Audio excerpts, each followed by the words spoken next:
നിന്റെ സ്വരവും പശുവിന്റെ സ്വരവും തമ്മിൽ തിരിച്ചറിയാനേ പറ്റുന്നില്ല. അല്ല, രണ്ടും ഒരേ ശ്രുതി തന്നെ. ഓ, ഈ പറയുന്ന ആള് രണ്ടുപേരും പാടിയേ പശു കയറും പൊട്ടിച്ചോടുന്ന് ഞാൻ കാണിച്ചു തരാം. ഇപ്പൊ എത്ര കുട്ടികളായി? അല്ല, സംഗീതം പഠിക്കാനേ. എത്രയായാലും ഗോപിയേട്ടൻ എന്താ? അല്ല, കാശിമിണി വാരി കൂട്ടുന്നുണ്ടേ. ആ, കൂട്ടിക്കോ, ആവശ്യം വരും. നമ്മുടെ കല്യാണം ചെറുതായിട്ടൊന്നുമല്ല ഞാൻ നടത്താൻ ഉദ്ദേശിച്ചിരിക്കുന്നത്. 7 നില പന്തലിട്ട ഒരു 2 നില കുറച്ചുകൂടെ? അല്ല, ഉയരം കൂടുന്തോറും വീഴ്ചയുടെ ആക്കും കൂടുന്നു പഴമക്കാര് പറയാറുണ്ടേ. എന്തു പറഞ്ഞാലും നിന്റെ ഈ തറുതലുണ്ടല്ലോ, അത് കേൾക്കാൻ വേണ്ടി മാത്രം നിന്നോട് ഞാൻ ഈ കച്ചവടത്തിൽ കൂടുന്നു. ഓ, എന്ത് സഹായാന്നറിയോ? 110 കമ്മീഷൻ വാങ്ങുന്നുണ്ട്, ഞാൻ അറിയാതെ ചില തരികടയുണ്ട്, ഒക്കെ ഞാൻ അറിയണ്ട കേട്ടോ. നിന്റെ ഒരു കാര്യം. ഞാൻ ടൗണിൽ പോകുന്നുണ്ട്, നിനക്ക് എന്താ വേണ്ടേ? ചാന്ത്, പൊട്ട്, കുപ്പിവള? എനിക്കൊന്നും വേണ്ട. ഞാനൊരു സാധനം നിനക്ക് വാങ്ങിച്ചു തരും. എനിക്കൊന്നും വേണ്ട, പറഞ്ഞേക്കാം. എന്റെ കണക്ക് തീർത്തിട്ട് കാശ് ഇങ്ങോട്ട് കൃത്യമായിട്ട് എത്തിച്ചാ മതി. നാളെ ചിട്ടിക്ക് വെക്കാനുള്ളതാ. നിന്റെ ചിട്ടി ഇനി വട്ടം എത്തിയില്ലേ? കൊറേ കാലം ആയല്ലോ ഇത്.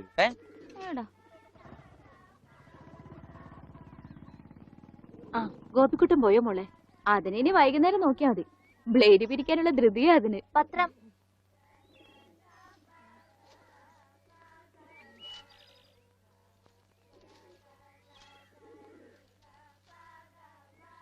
ദേ അമ്മേ, മാഷ് കൊടുക്കാറുള്ള പരസ്യം ഇന്നും വന്നിട്ടുണ്ട്, നോക്കട്ടെ.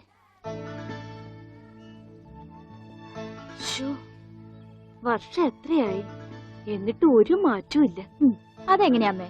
ഇത് ഉണ്ണിയേട്ടന്റെ പഴയ ഫോട്ടോ അല്ലേ, അതിനെങ്ങനെയാ മാറ്റം വരിക? ഈ അമ്മയുടെ ഒരു കാര്യം. ഒന്ന് പോടി. ഞാൻ പറഞ്ഞത് മാഷിന്റെ കാര്യം. ഇപ്പോഴിത് മുടക്കാറില്ലെന്ന്, അല്ലാതെ പടത്തിന്റെ കാര്യമല്ല. എന്നാ കേട്ടോ, പടത്തിന് മാറ്റം വരും. പത്മനാഭൻ ഒരു പടം വരക്കാരനെ എങ്ങാണ്ട് ദൂരെന്ന് കൊണ്ടുവന്നിരിക്കുന്നു. ഉണ്ണി ഇപ്പൊ എങ്ങനെ ഇരിക്കണോന്ന് അയാൾ വരയ്ക്കൂത്രേ. പിന്നെ ഇടത്തെ ചെവി ഒരിത്തിരി ചെറുതാട്ടോ. അതെ അതെ അതെ. പിന്നെ മൂക്ക് എങ്ങനെയാന്ന് അറിയണമെങ്കിൽ ഈ മൂക്കിലോട്ട് നോക്കിയാ മതി. ഓ, പിന്നെ കണ്ണും പിരിയും മാഷപ്പോലെ തന്നെയാ. പിന്നെ എന്തെങ്കിലും കള്ളത്തരം കാട്ടിയിട്ടുണ്ടെങ്കിൽ ഈ മാഷയുടെ കൂട്ടൊരു കള്ള നോട്ടവും ഉണ്ട്. നല്ല നെറ്റിയുണ്ടായിരുന്നു. ഈ മുടി ഇങ്ങനെ നെറ്റിയിലേക്ക് വീണ് കിടക്കുന്ന കാണാൻ നല്ല രസമുണ്ടായിരുന്നു. പിന്നെ ആ മുതുകിലൊരു മറുകുണ്ടായിരുന്നു. മുതുകിലെ മറുക എങ്ങനെയാ മോളെ പടത്തി വരയ്ക്കുന്നേ? അതിനെന്താ, ഒരു കറുത്ത കുത്തിട്ടാ പോരെ?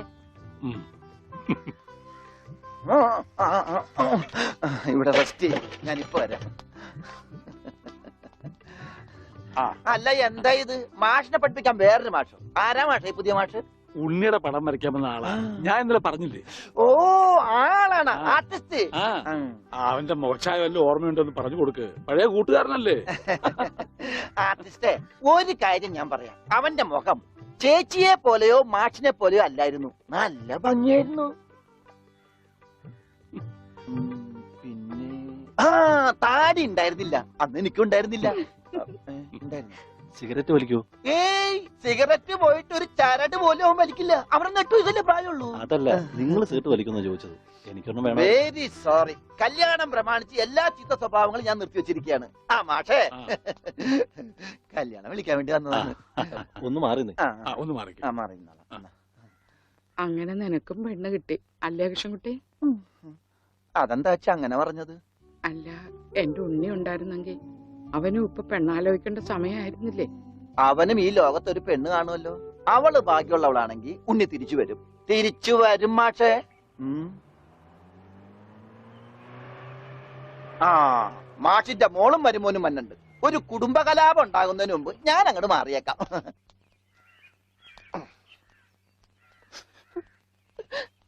എന്റെ കല്യാണമാണ്, കുടുംബസമേതം വരണം. ഞാനൊരു കല്യാണം കഴിച്ചതിന്റെ പ്രശ്നം ഇതുവരെ തീർന്നിട്ടില്ല. അപ്പോഴാണ് അവന്റെ കല്യാണം. സ്ത്രീധനത്തുക ബാക്കി തരാനുള്ളത് തന്നിട്ടില്ല.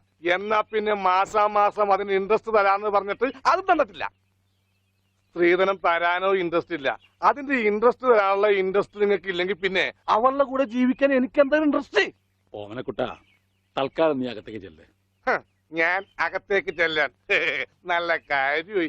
എനിക്ക് അവകാശമില്ലാത്ത വീട്ടിൽ ഞാൻ കാലുകുത്തില്ല. എന്തേ പോകണ? തീർന്നിട്ടില്ല. ഡോണ്ടു ഡോണ്ടു.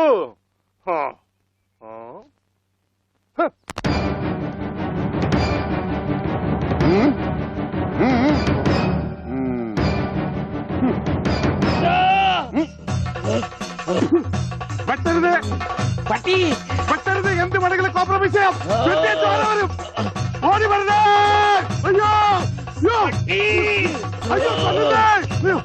പെട്ടെന്ന് പുറിയും.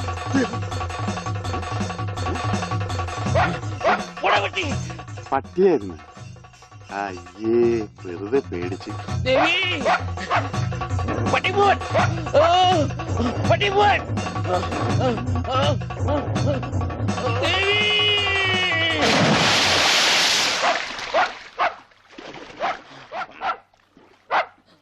ഒരു പട്ടിപിടുത്തക്കാരനെ കൊണ്ടുവരണമെന്ന് പറയാൻ തുടങ്ങിയിട്ട് എത്ര കാലമായി? ഈ പണ്ടാരം പിടിച്ച പട്ടിക്കാരനെ ഈ കുളത്തിൽ ചാടാനേ എനിക്ക് നേരമുള്ളൂ. അതെനിക്കറിയായിരുന്നു. ആ, അതല്ലേ വെളിച്ചപ്പാടിനെ കല്യാണം വിളിക്കാൻ ഞാൻ ഇവിടെ തന്നെ കാത്തിരുന്നത്. ഇങ്ങോട്ട് കേറി വാ, കല്യാണക്കുറി തരാം. ഇപ്പൊ ഒന്നാ ശരിയാകത്തില്ല. ആ നായന്റെ മോൻ ഈ പരിസരത്ത് എന്നെ കാണും. ആണോ? ആ, വഴിയുണ്ട് വെളിച്ചപ്പാടേ. ആ, എന്നാ, ഈ പാർസല് ഒന്നങ്ങാട് എത്തിച്ചേരും. ചെല്ലി ചെല്ലി. എന്നാടോ കല്യാണം? അതൊക്കെ അതിൽ അച്ചടിച്ചിട്ടുണ്ട്. എടുത്തു. അല്ല വെളിച്ചപ്പാടെ, വെളിച്ചപ്പാടിനെ മാത്രം ഈ പട്ടിയിട്ട് ഓടിക്കുന്നെന്താ? അത് പിന്നെ പട്ടി പിശാചല്ലിയോ? ഭഗവതിയെ കണ്ട ഓടിക്കും. ആ, ഈ നാട്ടില് വേറെ പട്ടിയുണ്ടല്ല. പക്ഷെ പഞ്ചവർണ്ണത്തിന്റെ പട്ടി മാത്രം ഭഗവതി ഓടിക്കുന്നത് എന്താണെന്ന് എനിക്ക് മനസ്സിലാകാത്തത്. അത് നമ്മുടെ പഞ്ചവർണ്ണത്തിന്റെ പട്ടിയാണോ? ആണോ വെളിച്ചപ്പാടെ? ആണോ വെളിച്ചപ്പാടെ? അതെ അതെ, വെളിച്ചപ്പാട് മുങ്ങി. എന്റെ കുറി നമസ്കാരം. ഈ മാസം 10-ാം തീയതി എന്റെ കല്യാണമാണ്. കുടുംബസമേതം വരണം. ആ വലത്തെ കൈണ്ട് വാങ്ങ ഐശ്വര്യമായിട്ട്. കുറിയൊക്കെ അന്ധവിശ്വാസമല്ലേ? എത്തിയേക്കാം. ആ, നന്നായി. അച്ചാറിട ഒരു പാത്രം നോക്കി ഇരിക്കുകയായിരുന്നു. ഇപ്പോഴെപ്പോഴും സ്തുതിയായിരിക്കട്ടെ. അച്ഛോ, എന്നെ ഒതുങ്ങി നിന്നോ, ഒതുങ്ങി നിന്നോ. ബ്രേക്കില്ല. ബ്രേക്ക് വർഷാപ്പില്ല. പിടിപ്പിക്കൂ. എന്റെ കല്യാണമാണ്. സന്തോഷം. കുടുംബസമേതം വരണം. സോറി, ഞാൻ അച്ഛനായിട്ട് തുന്നിയതല്ല. ഞാനൊരു തയ്യക്കടക്കാരനല്ലേ, അറിവില്ലായ്മ കൊണ്ട് പറഞ്ഞതാ. അതിനെന്താ? അതത്രയ്ക്ക് മോശപ്പെട്ട പണിയാണോ? നീ തുണിക്കഷ്ണങ്ങൾ കൂട്ടി തയ്ക്കുന്നു, ഞാൻ അറ്റുപോയ ബന്ധങ്ങൾ കൂട്ടിച്ചേർക്കുന്നു. ഇപ്പൊ ഉണ്ണി ഇങ്ങനെ തന്നെ ആയിരിക്കും പക്ഷെ. ഇങ്ങനെ തന്നെ ആയിരിക്കും എന്നാ എന്റെ മനസ്സ് പറയുന്നത്. എന്റെ മോനിപ്പോ എവിടെയായിരിക്കും എന്റെ ഈശ്വര?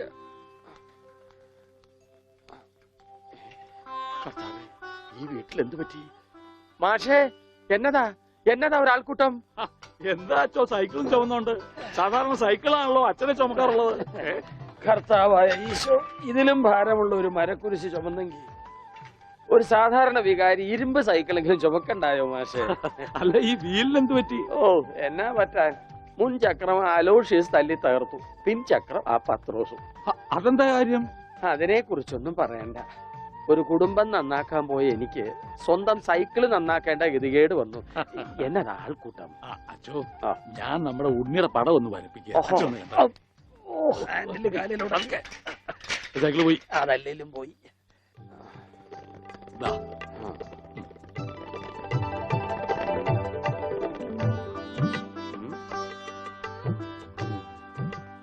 കൊള്ളാം മാഷേ, അസലായിരിക്കുന്നു.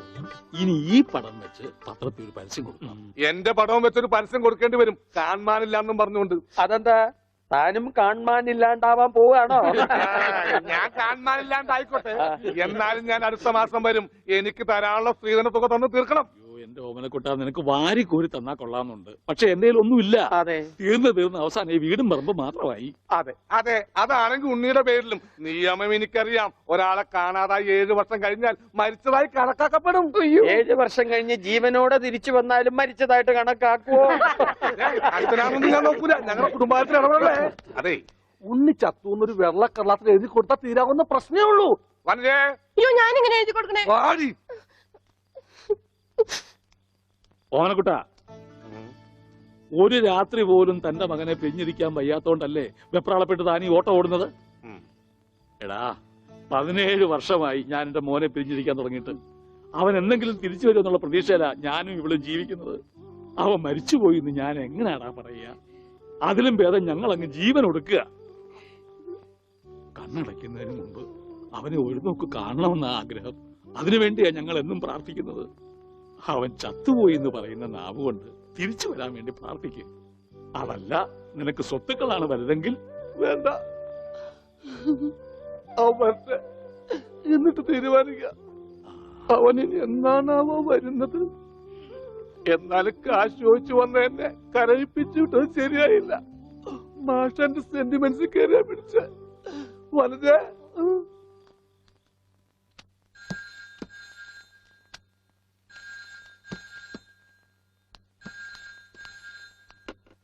Hello, Mundur post office. ടെലഗ്രാമോ? ആ പറയൂ.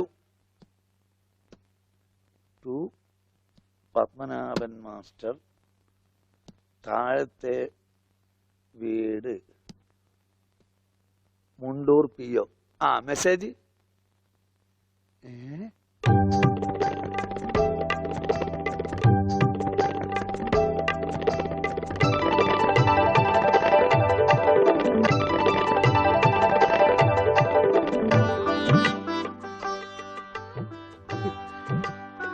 എന്റെ ഈശ്വര, എന്നാ നേരാണോ മാഷെ? അതേ ദേവകി. മാഷെ, ഇത് ഉണ്ണിയുടെ വിവരം തന്നെയാണോ?